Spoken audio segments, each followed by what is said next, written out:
교회의 생일은 오순절 성령 강림일입니다. 오순절에 성령이 강림해서 교회가 이 땅에 생겼습니다.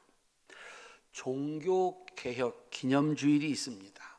10월 맨 마지막 주로 지키는데 이날은 우리 개신교의 생일입니다. 이 종교개혁은 마틴 루터가 1517년 10월 31일 로마의 가톨릭이 타락하고 부패했다. 그 신앙을 개혁하고자 비텐베르크 교회 정문에다가 95개조 공개 토론문을 붙이면서 종교개혁이 본격적으로 시작이 됐습니다. 올해 10월 마지막 주일이 종교개혁 500주년입니다. 우리나라에서 행사를 많이 했습니다. 루터의 정신을 따라서 우리 교회를 돌아보고 우리 신앙을 돌아보아서 우리 신앙이 온전한지 돌아보는 것, 그것이 종교개혁주일 500주년을 맞이하는 우리가 해야 할 일이다라고 하는 겁니다. 중세 교회는 역사상 가장 강력한 힘을 가진 교회였습니다. 교황의 힘이, 그러니까 목사님의 힘이 세상의 왕보다도 강력했습니다. 교회는 세상을 지배했습니다. 거의 모든 사람이 가톨릭 신자였습니다. 이건 우리 그리스도인들이 바라는 바 최고의 소원입니다. 교회가 세상을 지배하는 그런 세상, 모든 신자들이, 모든 사람들이 신자인 세상, 그게 우리가 꿈꾸는 교회의 마지막 목표이기도 합니다. 그런데 루터는 무엇이 잘못되었다고 절대 권력을 가진 교회 앞에 목숨을 내걸고 이건 교회가 아니다라고 선언을 했을까요? 힘없는 사람한테 대드는 것은 문제가 되지 않습니다. 힘 있는 사람한테 대들면 죽습니다. 로마 가톨릭에 대든다는 것은, 반대한다는 것은 죽음을 의미했습니다. 그걸 무릅쓰고 이건 교회가 아니다.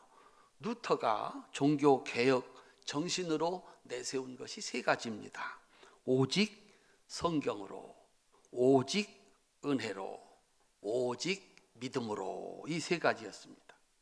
교회는 건물이 아니다. 교회는 사람도 아니다. 교회는 성경과 예수님의 은혜와 예수님을 믿는 믿음이 교회다. 지상 최고의 교회, 로마 가톨릭, 그 교회에 교회를 교회되게 하는 세 가지 가장 중요한 진리가 없었습니다. 그래서 마틴 루터는 얘기를 합니다. 교회는 교회가 아니다. 신자는 신자가 아니다.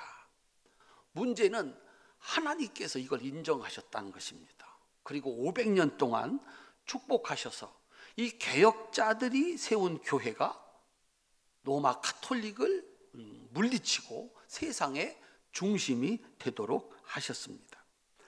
종교개혁 500주년을 두 주 앞에 두고 우리는 마틴 루터와 함께 교회와 나를 돌아보아야 됩니다.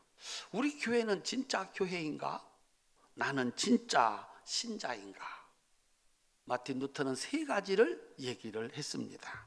첫 번째, 교회는 오직 성경이다. 그렇게 말했습니다. 중세 신자들은 성경을 소유하지 못했습니다. 교회의 가르침은 교황의 가르침이었습니다. 그래서 마틴 루터가 종교개혁을 위해서 가장 중요하고 먼저 한 것이 성경을 모든 신자들이 읽을 수 있도록 독일어로 자기 나라 말로 번역하는 것이었습니다. 오직 성경, 성경을 가르치는 곳이 교회이고 성경을 따라 사는 사람들이 신자이다. 아무리 외모가 아름답고 신분이 높아도 사람 안에 윤리와 도덕, 법과 양심이 그 앞에 그 안에 없으면 사람 대접을 받지 못합니다. 오직 성경이 교회를 교회답게 하고 신자를 신자답게 만들고 세상을 구원하고 축복하는 그런 사람을 만들 수 있는 능력이 있다라고 마틴 루터가 가르친 것입니다. 성경 없으면 교회 아니다. 성경에 따라 움직이지 않으면 신자 아니다. 아무리 크고 화려하고 아무리 지위가 높고 직분이 고귀해도 신자 아니다. 이렇게 얘기를 한 것입니다.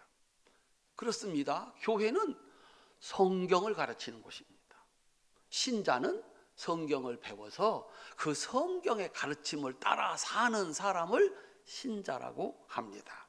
두 번째는 오직 믿음입니다. 사람은 그가 하는 일로 평가를 받습니다.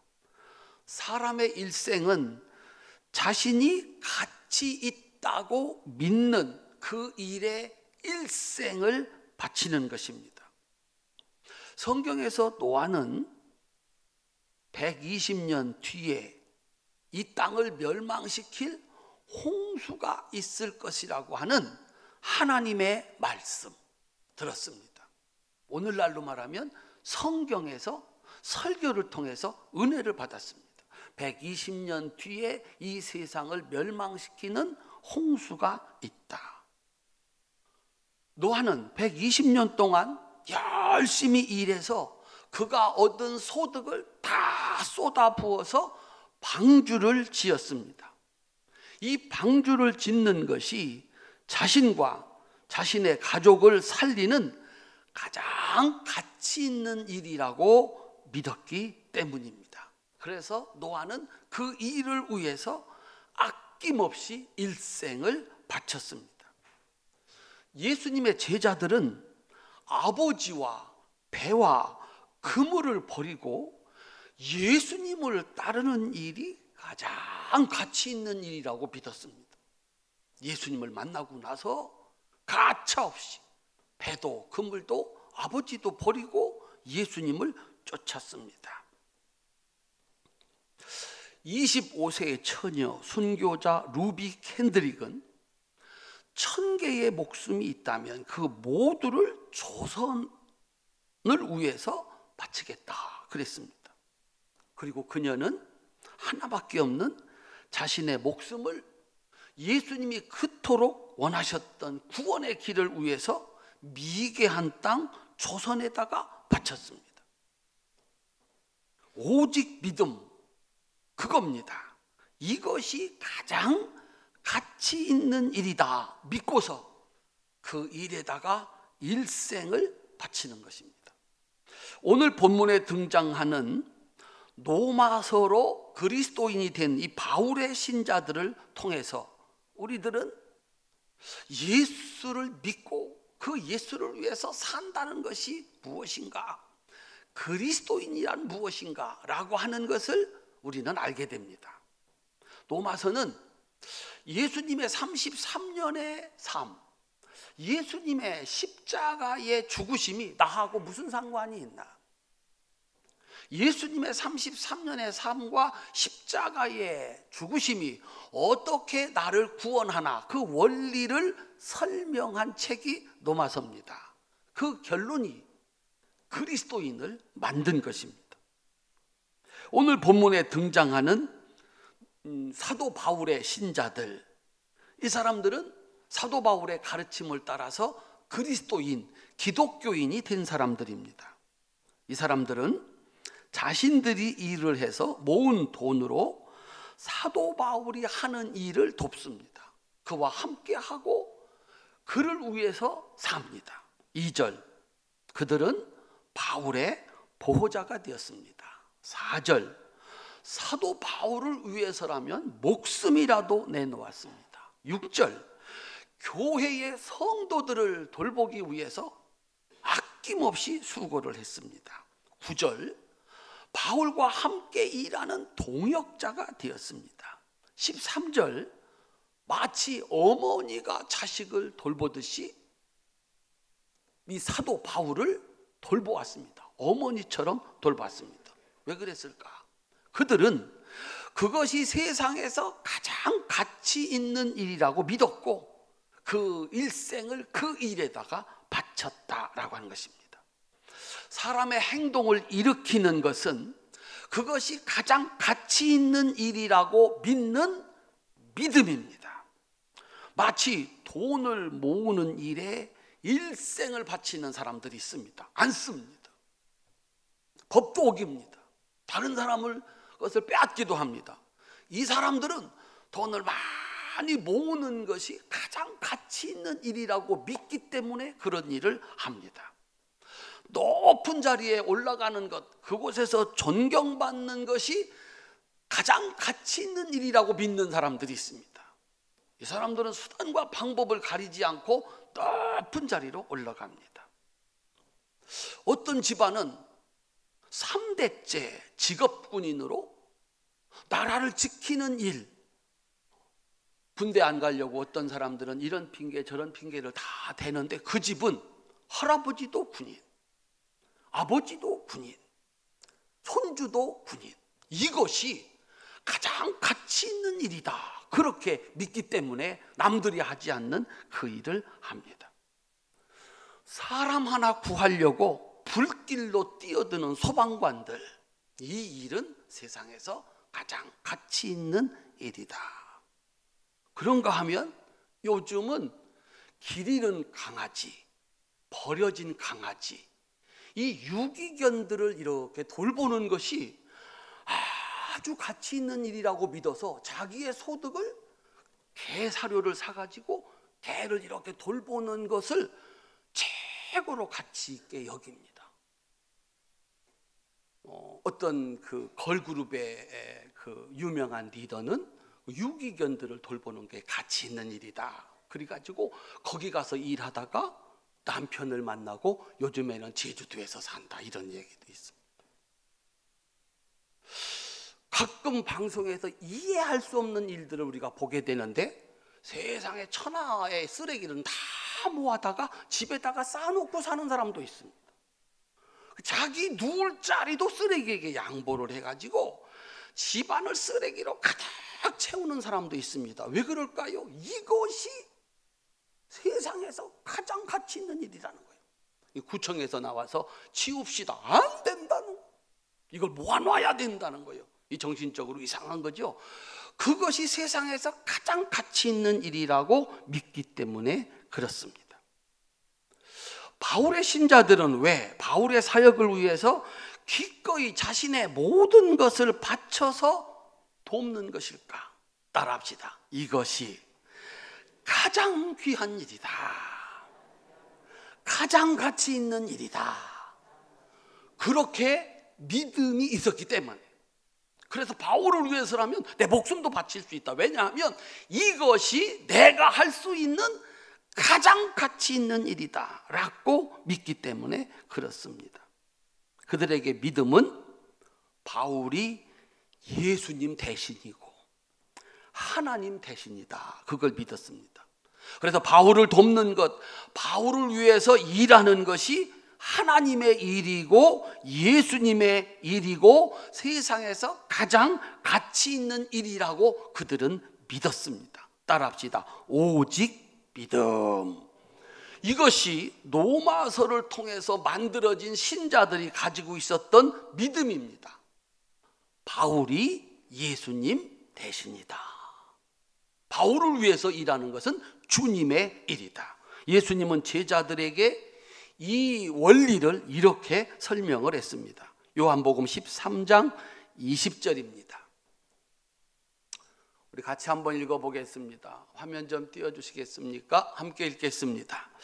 내가 진실로 진실로 너희에게 이르노니 나의 보낸 자를 영접하는 자는 나를 영접하는 것이요 나를 영접하는 자는 나를 보내신 이를 영접하는 것이니라.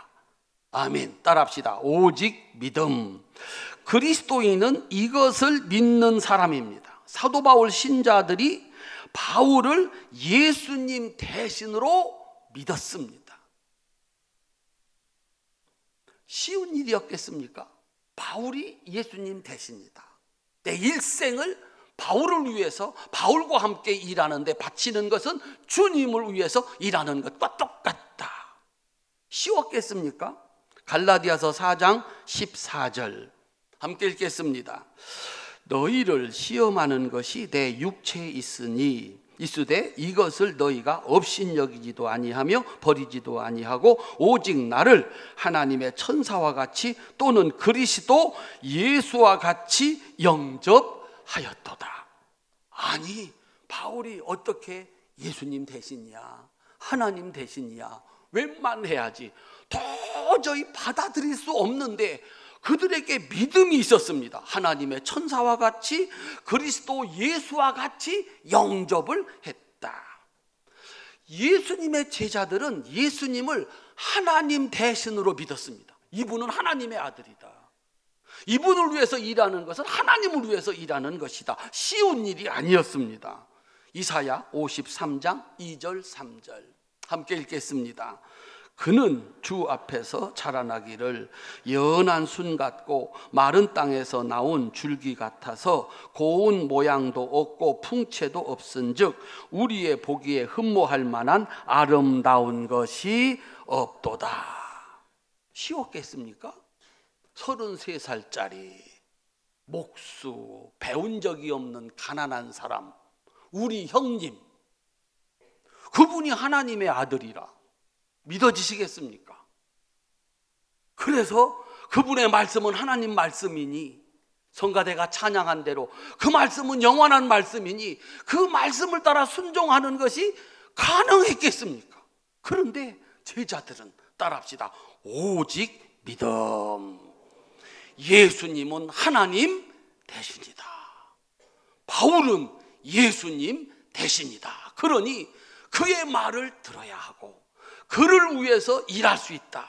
그를 위해서 목숨을 바칠 수 있다는 것은 주님을 위해서, 하나님을 위해서 목숨을 바치는 것과 똑같다. 그 일은 세상에서 가장 가치 있는 일이다. 그렇게 믿었다라고 하는 것입니다.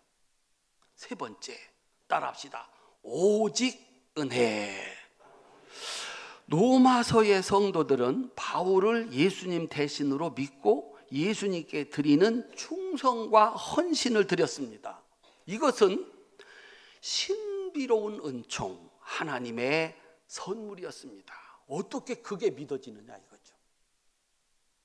어떻게 바울이 예수님 대신으로 믿어지느냐, 어떻게 바울이 하나님 대신으로 믿어지느냐. 신비로운 역사, 은총이었습니다. 따라합시다. 오직 은혜. 첫 번째, 하나님의 백성이 있었습니다. 아담과 하와였습니다. 하나님을 믿었습니까? 못 믿었습니까? 못 믿었습니다. 세상에 하나님의 말씀으로 천지가 창조되었고 자기들을 만드신 그 하나님이 거기 계신데 그 말을 믿지를 못했습니다. 따먹으면 죽는다. 엉뚱한 마귀 말을 믿었습니다. 안 죽는다. 너도 하나님처럼 될 수 있다. 하나님을 못 믿었습니다. 출애굽의 모세 백성들 가운데 모세를 하나님 대신으로 믿은 사람은 단 2사람뿐이었습니다. 하늘에서 만나를 내려도 소용이 없습니다. 홍해를 갈라도 소용이 없습니다. 바위에서 물이 터져 강을 이루어도 소용이 없습니다. 모세의 말을 못 믿었습니다. 믿은 사람은 딱 2사람이었습니다. 그런데 어떻게 내가 예수님이 하나님 대신이라고 믿어지는가? 바울이 예수님 대신이라고 믿어지는가? 교회가 하나님의 집이고 예수님의 몸이라고 믿어지는가? 목사님의 설교가 오늘도 하나님이 내게 주시는 말씀으로 믿어지는가? 그래서 그 말씀을 따라 순종하고 교회 앞에 충성하는 이 일이 어떻게 가능한 것인가? 노력으로 되겠는가? 배워서 되겠는가? 다시 한번 따라합니다. 오직 은혜. 예수를 믿는 믿음, 이것은 하나님이 주시는 선물이다. 에베소서 2장 8절입니다. 함께 읽겠습니다. 너희가 그 은혜를 인하여 믿음으로 말미암아 구원을 얻었나니 이것이 너희에게서 난 것이 아니요 하나님의 선물이라. 큰 소리로 아멘. 사랑하는 성도님들, 여러분들이 예수를 믿으셨어요? 교회를 하나님의 집이라고 믿었어요. 이 예배를 하나님이 받으시고 복 주신다는 걸 믿었어요. 어떻게 믿었어요? 하나님이 내게 은혜를 주셨다. 그래서 우리가 구원받는 것은 오직 은혜, 그 은혜로 주시는 믿음으로 우리가 구원을 받는다. 이것이 종교 개혁자들의 정신이고 가르침이었습니다. 사랑하는 성도님들, 우리는 오늘도 무엇이 가장 가치 있는 일인가, 그 믿음을 따라서 행동을 합니다. 여러분들이 여기 온 것은 이 시간 하나님 앞에 가서 예배 드리는 것이 세상에서 가장 가치 있는 일이다, 그렇게 믿었기 때문에 여기 온 겁니다. 만약에 오늘은 교회 가는 것보다 바깥에서 이런 일을 하는 것이 더 가치 있는 일이다 라고 믿은 사람들은 여기 오지 않습니다. 우리의 삶은 이것이 가장 가치 있다고 믿기 때문에 그렇게 사는 것입니다. 과연 어떤 인생이 우리가 믿은 대로 가장 가치 있는 인생일까? 우리의 인생을 다 쏟아부어도 후회가 남지 않을 인생일까? 여러분들이 한 번은 들었을 유명한 예화입니다. 노마 법대 졸업반에 다니는 아주 가난한 학생이 있었습니다.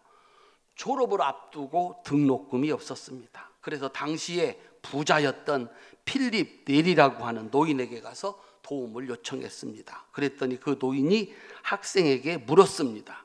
이 돈을 어디에 쓰려고 그러나? 학생이 대답을 했습니다. 예, 우선 대학을 마쳐야 되겠습니다. 돈 좀 도와주십시오. 그래? 학교를 마치고 그 다음엔 법대를 졸업하고 변호사가 되어야 되겠죠. 그래. 그리고 그 다음에는 돈도 좀 많이 벌어야 되겠죠. 그렇지. 그리고 그 다음에는 좀 멋있는 큰 집을 사야겠지요. 너무 가난하게 자라서 큰 집에 사는 것이 소원입니다. 그래. 그리고 그 다음에는 예쁜 신부와 결혼을 해서 가정을 꾸며야 되겠지요. 그래. 그리고 그 다음에는 아이를 낳고 교육을 잘 시켜야 되겠지요. 그렇겠지. 그리고 그 다음에는 점점 늙어가겠지요. 그래. 그리고 그 다음에는 청년이 주저하다가 죽겠지요. 노인이 계속해서 청년에게 물어봤습니다. 그리고 그 다음에는? 그 질문에 청년은 대답을 하지 못했습니다. 그때 노인이 단호하게 말을 했습니다. 그리고 그 다음에는 심판이 있고 천국과 지옥이 있다네. 결국 자네는 죽기 위해 공부하려고 나에게 도와달라고 왔네. 죽기 위해서 돈을 달라고 하는 자네에게 돈을 주고 싶지 않지만 왔으니 내가 돈을 주겠네. 하지만 내가 한 말을 잊어버리지 말고 기억하게. 그리고서 돈을 도와주었습니다. 이 학생이 노인의 말에 충격을 받았습니다. 자꾸 그 노인이 한 이야기가 떠올랐습니다. 그는 법대를 졸업하고 난 다음에 철학을 공부하고 신학을 공부하고 그리고 그 대학의 총장이 되었다고 합니다. 그 대학교 이름이 우르반 대학교랍니다. 그리고 그 대학교 강단 입구에 대리석으로 이렇게 써 놓았답니다. 그리고 그 다음엔 바울을 예수님 대신으로 믿어서 바울과 함께 바울을 위해서 일하는 것, 교회를 하나님의 집 예수님의 몸으로 믿어서 교회를 위해서 일하는 것, 이것이 왜 세상에서 가장 가치 있는 일인가? 돈을 많이 버는 게 가장 가치 있는 일이라고 생각해서 돈을 많이 벌어요. 안 쓰고 돈만 모았어요.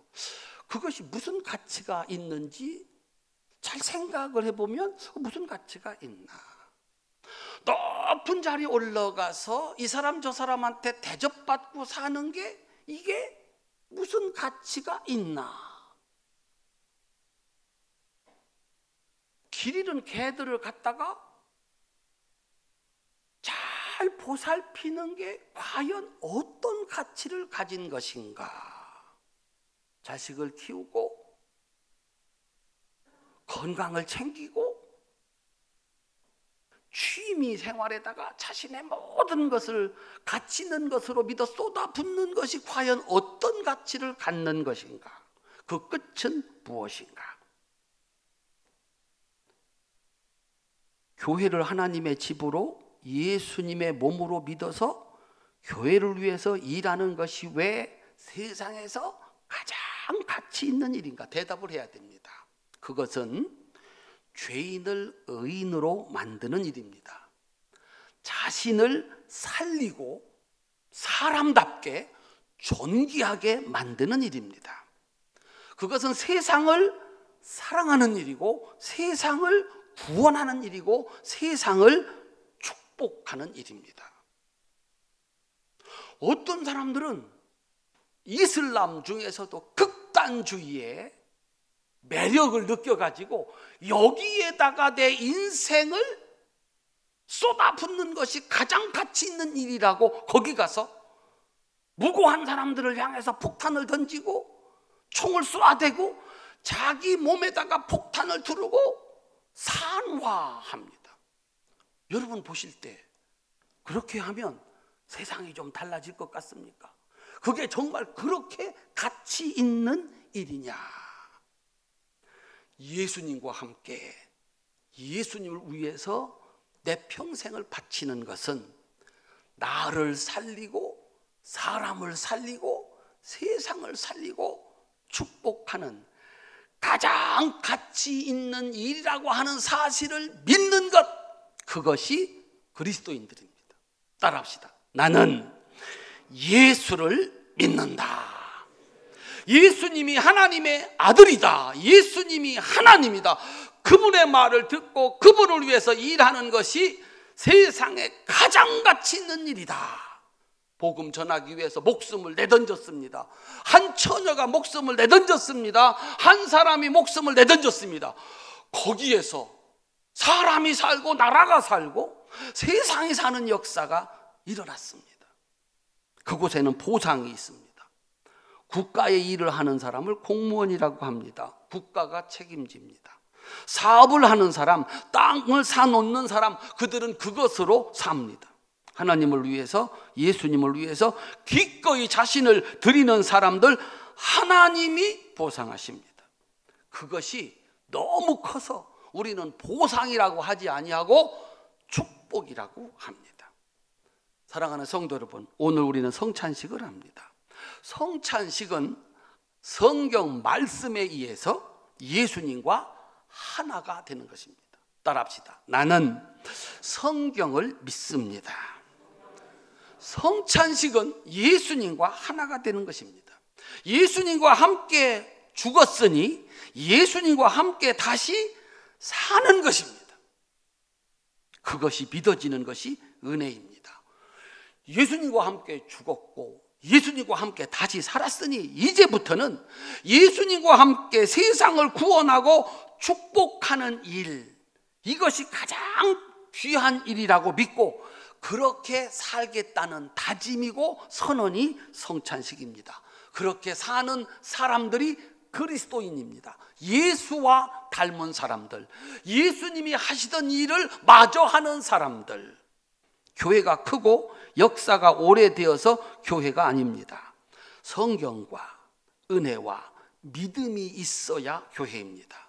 높은 지위, 직분이 신자가 아닙니다. 그 행동이 성경에서 나오고 내 앞에 있는 교회, 다른 교회 말고, 유명한 교회, 큰 교회 말고 내 앞에 있는 교회, 그 안에 있는 성도들이 하나님의 집이요 하나님의 백성들이요, 거기서 설교하시는 목사님이 하나님 대신으로 설교하는 자로 믿어서 순종하고 교회를 돌보고 보호자가 되고 성도들을 축복하고 도와주고 이 사람이 예수를 믿는 사람이다 라고 하는 것입니다.